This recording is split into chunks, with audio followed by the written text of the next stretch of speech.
साहब जी ने डांटी है, अभी का अभी डांटी है। अरे छोटी मालकिन के गहने चोरी हो गए और ये लोग हम पर शक कर रहे हैं। ये लोग सोच रहे हैं कि वो गहने हम कहीं बेचा है।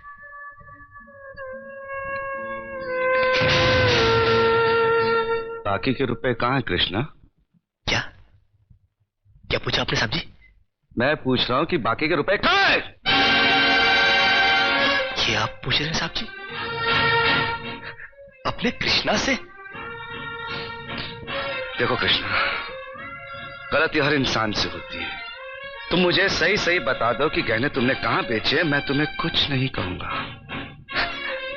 अब कहने के लिए बाकी ही क्या है साहब जी? एक छोटा सा सवाल पूछ के आपने बहुत कुछ कह दिया है साहब जी। कृष्णा, बात को आगे मत बढ़ाओ। बात आगे बढ़ चुकी है साहब जी, बात आगे बढ़ चुकी है। अब तो आप पुलिस को ही बुलाइए। वो जब हमें कुत्ते की तरह मार मार के हमसे पूछेगी ना, अब तो हम तभी बताएंगे कि हम गहने कहाँ बेच कर आए साहब जी। मत कहो मुझे साहब जी। इसी साहब जी की इज्जत आज तुमने मिट्टी में मिला दी। क्या कुछ नहीं किया था मैंने तुम्हारे लिए, उसका मुझे तुमने ये बतला दिया। जिस दिन मेरी फैक्ट्री जलकर राख हो गई थी और मैं बर्बाद हो गया था, मुझे उतना दुख नहीं हुआ था कृष्णा जितना आज हुआ जब तुमने इस घर में चोरी की है। साहब जी,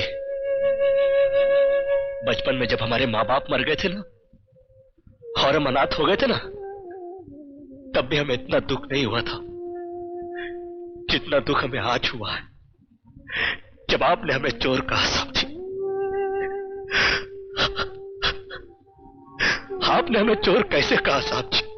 और ज्यादा सफाई देने की जरूरत नहीं है। दूर हो जा, मेरी नजरों से दूर हो जा। निकल जा इस घर से। अरे इस घर से ही क्या, इस गांव को ही छोड़कर चले जाएंगे। अरे मुंह जनात का क्या है, काट लेंगे अपनी जिंदगी कहीं भी। इतने साल इस घर में बेफिक्री से ये समझकर काट लिए कि साहब जी का हाथ है हमारे सर पर। हमको क्या है परवाह किसी बात की, मगर नहीं, अब हम जान गए कि इस दुनिया में अनाथ का कोई नहीं होता। हम जा रहे हैं साहब जी और इस घर में कभी नहीं आएंगे। अभी निकल जा।